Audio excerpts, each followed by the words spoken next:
All right, so the piano, as you can hear, is a little out of tune and it's not going to work out today as a functional instrument.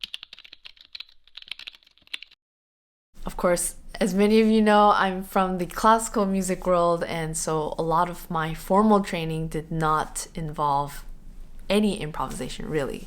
It wasn't until late college where some teachers of mine introduced me to certain composers that allowed you choice improvisation. We'll get into that later.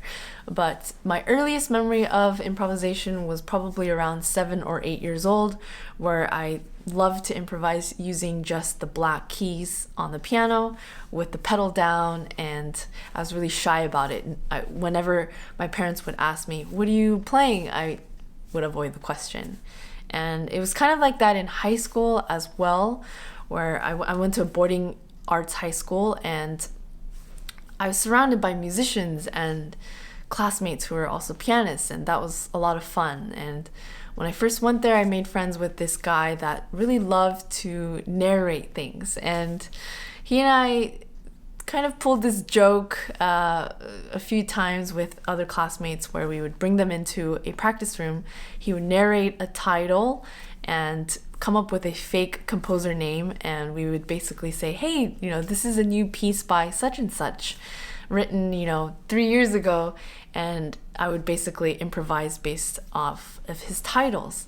Fast forward to now, maybe about 5-6 years ago, so the end of my college years, I started to improvise a little more, still not aware of this being improvisation or really intending for it to be a form of improvisation, but it was really tied to composition. Instead of just putting pen to paper, I would take some of my ideas and try to play them, and in the process of it, it would end up being a lot longer, and I would come up with ideas on the spot. But really, it was not anything tied to form, nothing continuous, and definitely nothing consistent. Now, I must mention jazz because that is where my curiosity and my interest in improvisation really stemmed from.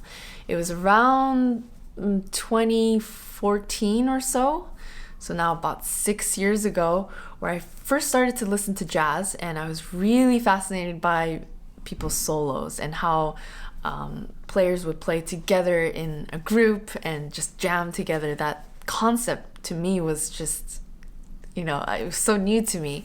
So I really wanted to learn more. And as I learned more, I naturally just began doing things that I think over the years really added up and worked.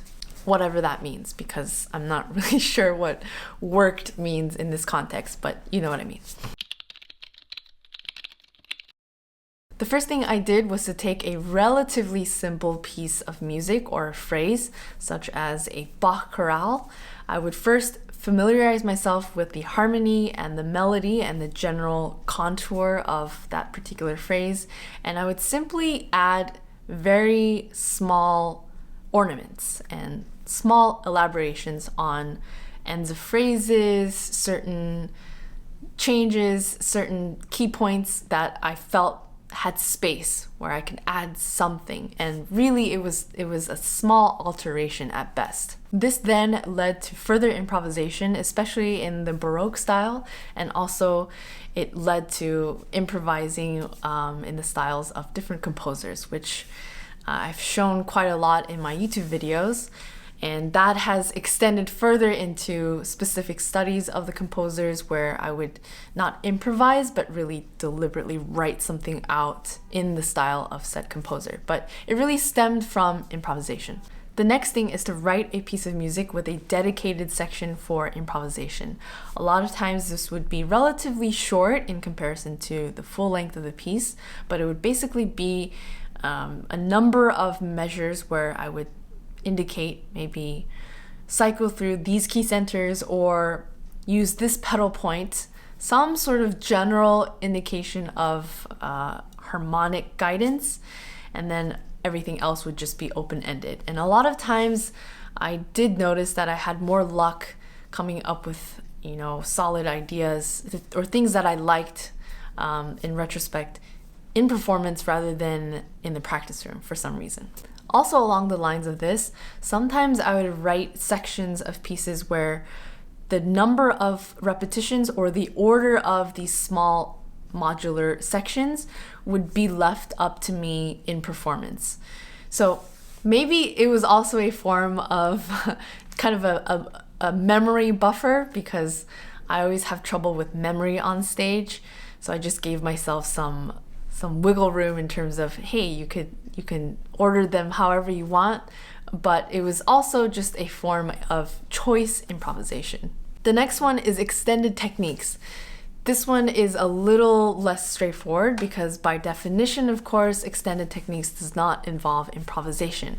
But I found that the use of extended techniques as a pianist especially really helped me open up to the idea of improvising, especially in a group setting, just from my experience, because there are a lot of things that are unpredictable when it comes to extended techniques. And I think also because of the change of context of how I'm making music, I was just freer in some way. I think in practice, there's something about just changing completely how you're using your instrument that adds to this as a whole.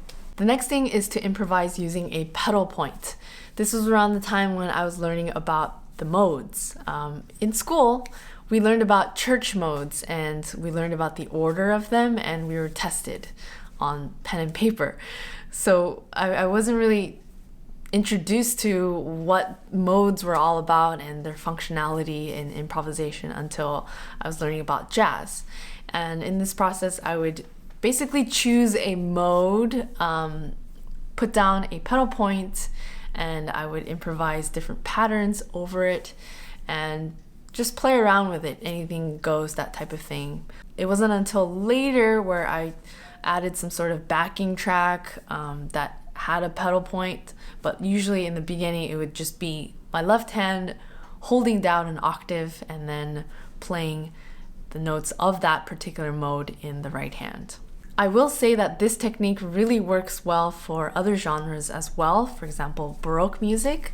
There are a lot of sections where there's a held pedal point, and in this recitative style, there's something elaborate that happens over it. So I definitely did plenty of this as well. The next thing, of course, is actual tunes. And this is in the jazz context, largely speaking. I would learn tunes, I would learn about the form, I learned about the blues form, just different tunes. I would learn the head and practice different sections. So maybe I'll practice a group of 3 chords or a chord change. I'm still learning these terms, and I would, just repeat this over and over again, and later on, it would almost feel like a practice of variation for me, just playing the same thing, just slightly different. And this is something, of course, that I'm still learning about. And I really had a chance to focus on a lot of this during my bebop video period, which, it's hard to say when it ended and stopped, but I've kind of laid off of jazz for the last few months or so since that video, but I definitely want to get back to it. The next thing related to the previous points is a backing track. And backing tracks are quite new to me. I never really got into it until maybe half a year ago.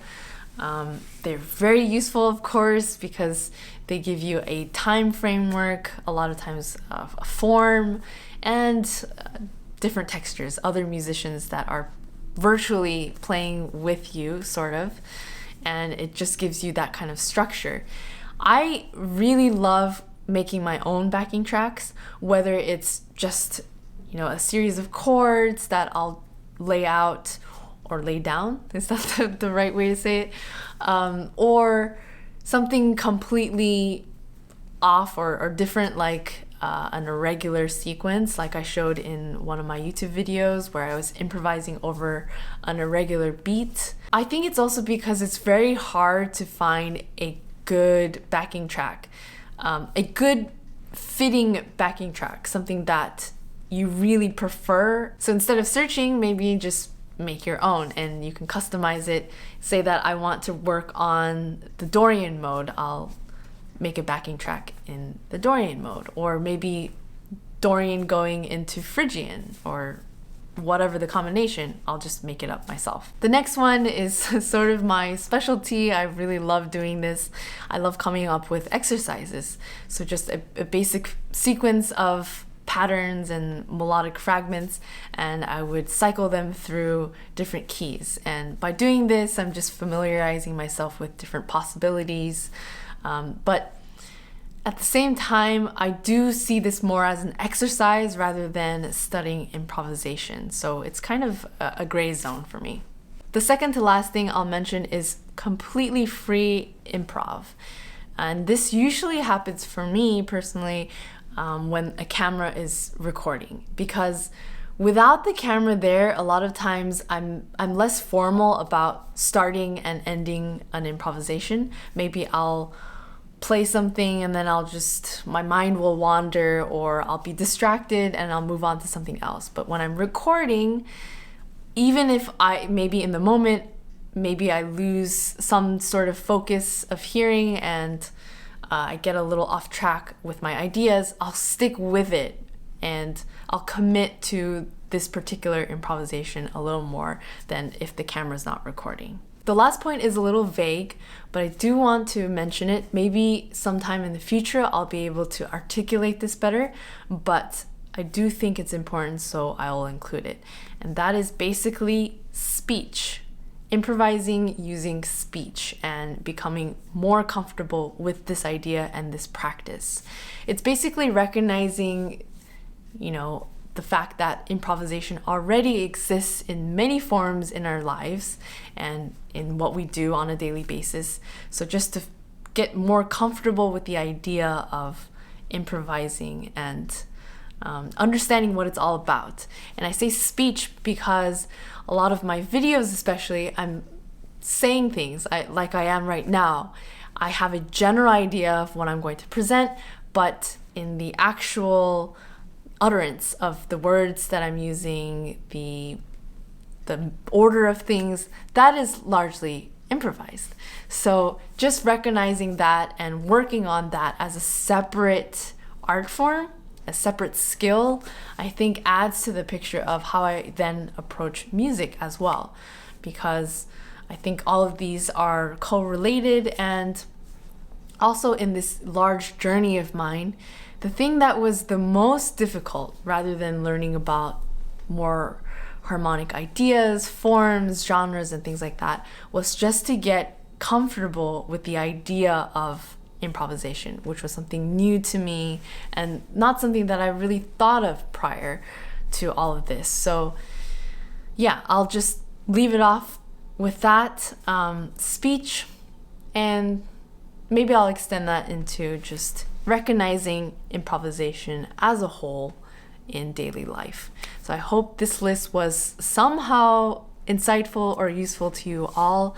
And in future videos, maybe we'll look at these different points more specifically. Bye for now.